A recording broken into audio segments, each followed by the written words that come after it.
Michel Salamolar, pourquoi ce tabou autour de la sexualité dans l'Église catholique? On vient de l'entendre.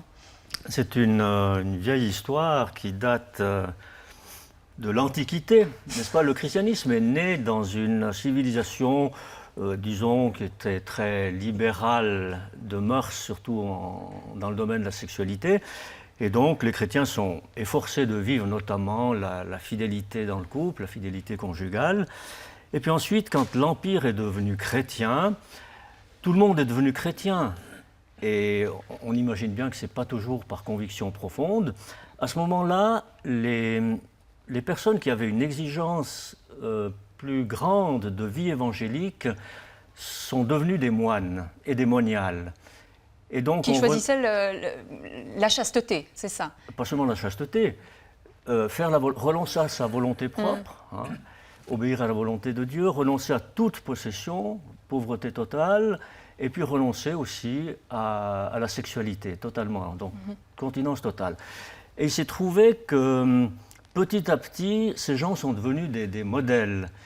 Et on a commencé à choisir les évêques parmi eux, et petit à petit, on a pensé qu'il serait bon que tout le monde, finalement, les laïcs aussi, vivent une sexualité, je dirais, minimale. Il y avait aussi cette idée platonicienne du dualisme du corps et de l'âme. Le corps étant notre partie animale qu'il fallait plutôt réprimer, mépriser, pour que l'esprit, la raison, au fond, domine le tout.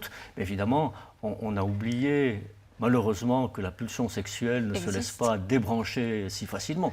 Ce tabou, sœur Marie-Paul, alors c'est une vieille et une longue histoire. Pourquoi est-ce qu'il est toujours aussi présent aujourd'hui? C'est justement, faut-il être mal avec notre sexualité pour maintenir une sexualité encadrée dans des lois qui répriment, et un manque d'éducation sexuelle, un manque de formation au célibat, un manque de formation à la chasteté. Et le témoignage du prêtre, j'ai tellement entendu ça de la part de prêtres religieux, religieuses.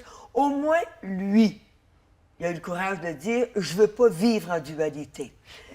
Oui, ça veut dire, sœur Marie-Paul, que ce que vous dites, le problème, c'est pas qu'on demande aux prêtres d'être célibataires et d'être chastes, c'est qu'on ne les accompagne pas bien, c'est ça? Bien, il y a les deux. Moi, je me dis, le prêtre séculier dans l'Église catholique romaine pourrait, selon moi, avoir l'occasion de, s'il est appelé au sacerdoce, il n'est pas nécessairement appelé au célibat. Le prêtre séculier, celui qui est prêtre de paroisse. C'est ça. Même pas de paroisse, celui qui est dans un diocèse. D'accord. Tandis que celui qui choisit la vie religieuse, ben, il choisit nécessairement le célibat. Et c'est un appel, c'est un choix, mais faut-il être formé? Moi, je peux être appelé à aller faire les Olympiques, mais si on ne me forme pas, mais comment vous avez fait? Pas y aller. Parce que vous avez choisi la vie religieuse, vous êtes entré au couvent à l'âge de 17 ans. Hein. Oui. J'imagine que vous n'avez pas eu de cours d'éducation sexuelle avant ça. Non. Mais vous, ça a été un véritable choix, le célibat également, ou c'était un renoncement? Moi, ça a été un choix.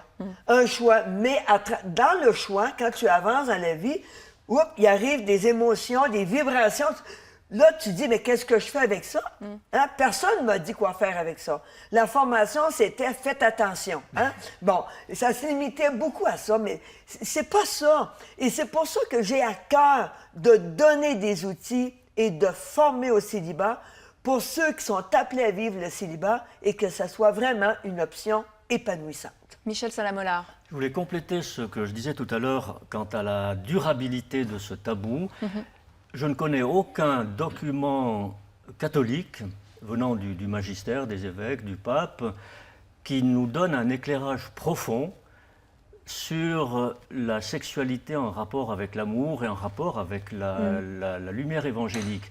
Donc le titre du livre, ou d'un des livres de Marie-Paul Ross, je voudrais vous parler d'amour et de sexe. Je rêve que ce soit un jour le titre d'une encyclique, mais je dois dire que quelque chose commence à peine de changer un petit peu.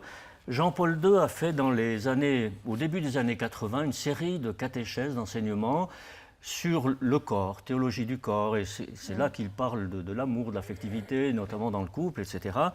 Et puis un philosophe qui s'appelle Yves Semen fait maintenant une synthèse de cet enseignement qui malheureusement a été un peu oublié ou pas suffisamment repris.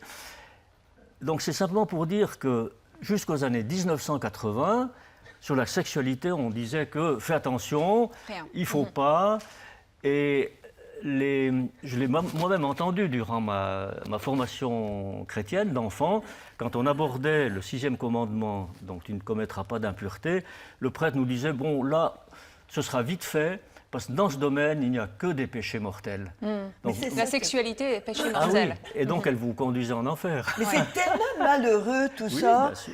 Et ça a empêché même, moi je me dis, la formation, je ne sais pas si vous êtes d'accord avec moi, là, la formation à la prêtrise, la formation à la vie religieuse, elle n'a pas été une formation à la maturité affective. Ah oui, alors. Combien de Bien fois, sûr. moi j'ai dit à des prêtres et à des religieux, tu peux même pas vivre en couple. Le couple, c'est pas un ramassis d'immatures, là. Ça prend une maturité affective, ça prend une solidité intérieure, ça prend une capacité de bien vivre affectivement pour faire un choix de couple comme pour faire un choix de célibat. Mais alors, Et ça manque. vous qui intervenez dans les séminaires, justement, auprès de novices, auprès de prêtres, concrètement, vous, c'est quoi les cours d'éducation Avant, sexuelle oui, que mais vous là, donnez? maintenant, ils ont peur de moi. Ils ont peur de vous, oui. Mais j'allais leur dire, franchement, qu'est-ce que c'est que de la sexualité? Qu'est-ce que c'est que des pulsions sexuelles? Qu'est-ce que c'est un amourachement? Pardon, une passion amoureuse? Qu'est-ce qu'on doit faire avec ça? Ça vous aurait été Comment- utile, hein, Michel Salamolard, Ah d'avoir oui, des donc cours comme ça? J'applaudis tout à fait. D'autant plus, comment acquérir une maturité à la fois sexuelle, avec ce que ça comporte, je dirais, de maîtrise, d'équilibre, d'harmonie dans l'ensemble de notre réalité corporelle et spirituelle, et la maturité affective qui consiste finalement à avoir une capacité d'empathie envers quelqu'un d'autre et pas être centré uniquement sur soi-même, tout en gardant aussi la valeur de ce que je ressens, des sensations. Donc c'est ça qui est difficile à conjuguer dans la sexualité. Les sensations que j'éprouve et que je suis seul à éprouver qui me centrent forcément sur moi, et puis l'amour qui va me centrer sur l'autre.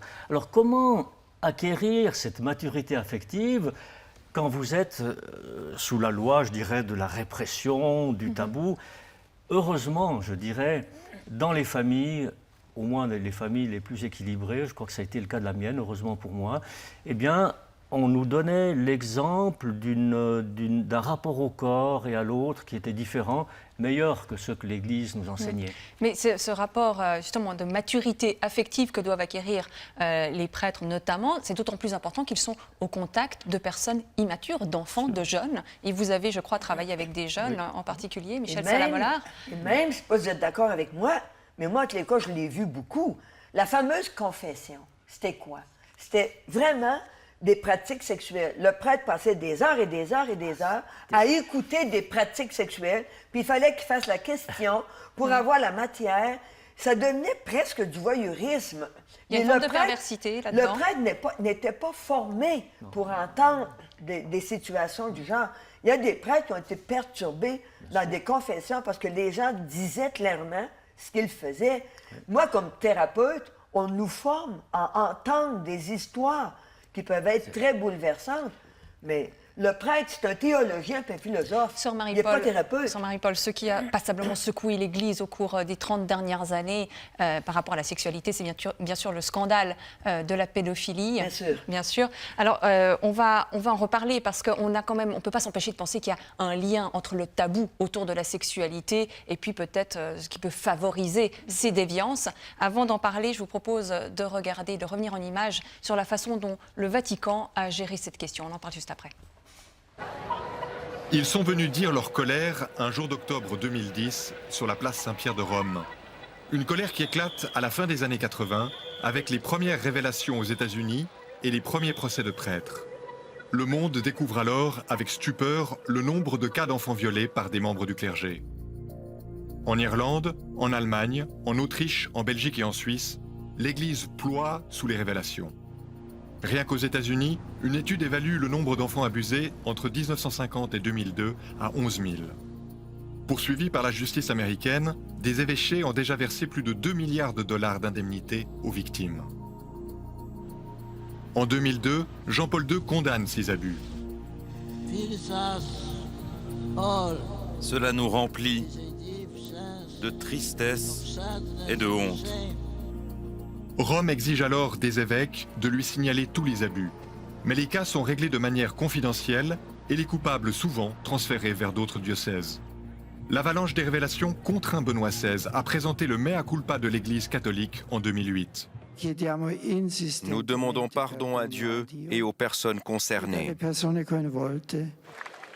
Par-delà les déclarations d'intention, le traitement des cas d'abus évolue lentement au sein de l'Église.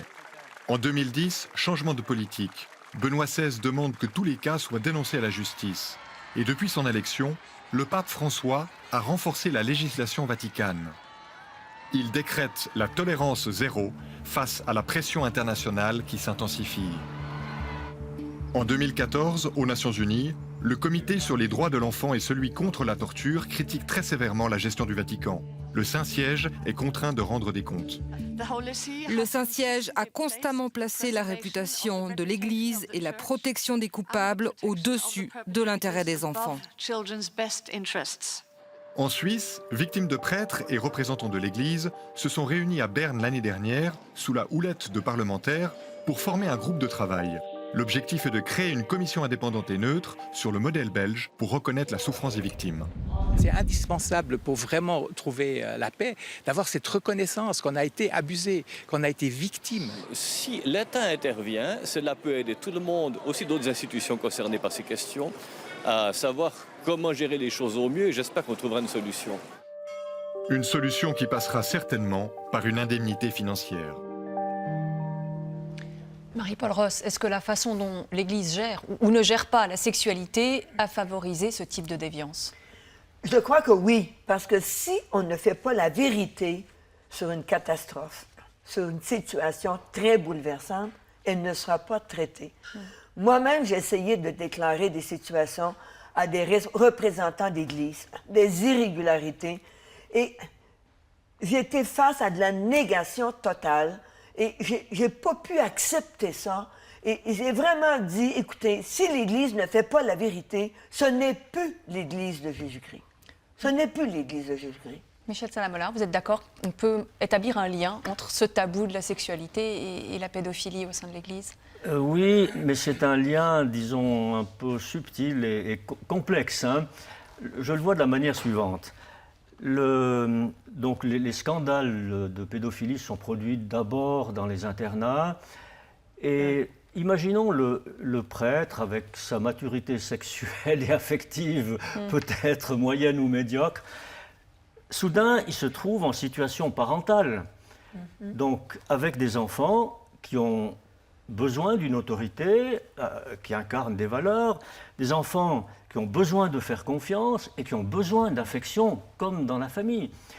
Et c'est là que ça devient compliqué pour ces prêtres qui n'étaient pas, je crois, spécialement préparés à cet aspect des choses, que de répondre aux besoins de l'enfant. Encore une fois, besoin de guidance, besoin de confiance et besoin d'affection, d'y répondre d'une manière chaste. Déjà, Françoise Dolto insistait beaucoup là-dessus auprès des parents en disant « aimez vos enfants, mais de façon chaste, gardez la bonne distance ». Il y a des gestes qui construisent et d'autres pas. Ce que dit Michel Salamola, c'est qu'en fait, il y a une pédophilie de circonstances, si je peux dire, des prêtres qui sont mis au contact de jeunes et qui ne sont pas préparés pour ça. Est-ce que c'est ça la pédophilie ou est-ce que c'est quelque chose de profond, d'ancré dans une personne? Il y a deux situations pédophiliques. Il y a le circonstanciel, puis il y a le structurel. Et les deux font mal aux enfants. Hein? Les deux font vraiment très mal aux enfants. Et on sait que la pédophilie, c'est pas unique à l'Église. Ça, on le sait. Donc, c'est un problème majeur à cause d'un manque d'éducation sexuelle. C'est un problème majeur à cause vraiment d'une répression sexuelle et aujourd'hui encore parce qu'on fait de la sexualité une compulsion incontrôlable. Mais quand ça vient de quelqu'un de l'Église, il y a un facteur aggravant. Puis il faut vraiment le considérer.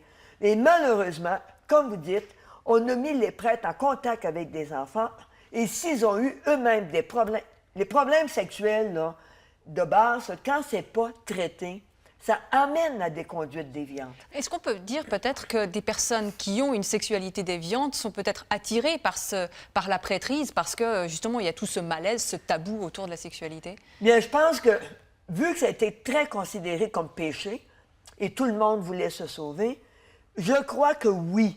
Il y a beaucoup de personnes souffrantes dans leur sexualité dans l'enfance qui ont choisi justement le salut en allant dans la vie religieuse, dans la vie consacrée. Et si ces personnes-là n'ont pas eu la chance d'être traitées dans leur trauma sexuel, c'est bien dangereux. Michel Salamolard, comment expliquer que la hiérarchie de l'Église ait mis tant de temps à réagir, à enfin déférer les coupables devant la justice civile? Chaque fois qu'il y a un cadavre dans le placard d'une famille ou d'une communauté, on n'aime pas ouvrir le placard. Donc c'est ce qui se passe encore maintenant, malheureusement, largement dans les familles, où la question de la chasteté vis-à-vis de l'enfant se pose, puisqu'une grande partie des abus se passent dans les familles. Et je voudrais signaler quand même que quelque chose est en route maintenant du côté de la prise de conscience. Donc du côté de la répression, on est à peu près d'accord dans l'Église maintenant que les coupables, prêtres religieux, doivent être déférés à l'autorité civile et pénale, n'est-ce pas? Mais il y a quelque chose d'un peu mieux encore qui se passe maintenant du côté de la prévention, notamment dans le diocèse de Lausanne, Genève et Fribourg. L'évêque Monseigneur Moreiro a rendu obligatoire, depuis l'année dernière, une formation qui est donnée par un organe externe à l'Église, et pas seulement à des prêtres ou à des religieux, religieuses, mais à toute personne qui sera en contact avec des enfants dans les loisirs, etc. Et même à toute personne qui, sans être professionnellement en contact avec les enfants, veut essayer de comprendre son propre fonctionnement vis-à-vis de ce qui pourrait se passer ou de ce qui devrait se passer normalement avec un enfant. Donc ça vient d'arriver et je crois que c'est prometteur de quelque chose qui devrait encore se généraliser et pourquoi quelqu'un comme Marie-Paul Ross pourrait être très utile. Eh bien voilà, une invitation. Ma préoccupation première a été, ma préoccupation première a été d'étudier en sexologie pour avoir des outils, des connaissances pour la formation des religieux, des religieuses et prêtres. Parce que j'ai vraiment trouvé ça très pénible d'entendre, de prendre conscience, de constater comment il y a beaucoup de souffrances sexuelles et affectives dans ce monde qui peuvent apporter beaucoup et qui apportent beaucoup au monde. Mais quand l'affectivité n'est pas intégrée à la parole, au message d'amour et de paix qu'ils transmettent, ça fait un message dissonant. Bon, sœur Marie-Paul, on transmettra vos coordonnées à l'évêque Charles Moreiro. Peut-être qu'il vous invitera dans le cadre de cette formation. Merci beaucoup, en tout cas, à tous les deux d'avoir participé à cette émission. Vous avez signé plusieurs ouvrages, sœur Marie-Paul. Je signale les deux derniers. Alors, il s'agit de celui-ci. Je voudrais vous parler d'amour et de sexe. Vous le citiez, Michel Salamolard. C'est paru en 2011 aux éditions Michel Lafon. Et toujours aux mêmes éditions, La vie est plus forte que la mort. Ça, c'est paru en 2013. Et les coordonnées de ces ouvrages, vous les retrouvez sur notre site internet fautpascroire.ch. C'est là aussi que vous pourrez faire part de vos commentaires sur cette émission ainsi que sur notre page Facebook.